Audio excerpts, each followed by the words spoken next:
नमस्कार, मैं हूं रविंद्र जैन और आप देख रहे हैं मुंबई मास टाइम्स। आइए देखते हैं आज की मुख्य खबर।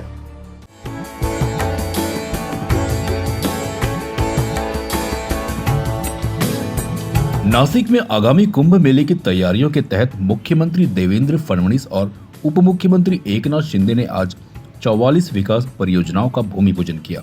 इन परियोजनाओं की कुल लागत 5,657 करोड़ रुपए है।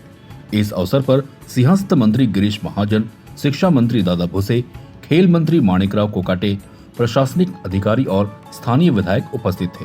मुख्यमंत्री और उप मुख्यमंत्री ने रामकुंड क्षेत्र का दौरा किया और परियोजनाओं की प्रगति का जायजा लिया। इन विकास कार्यों में सुशोभीकरण, पायाभूत सुविधा निर्माण और भीड़ प्रबंधन जैसे महत्वपूर्ण काम शामिल हैं।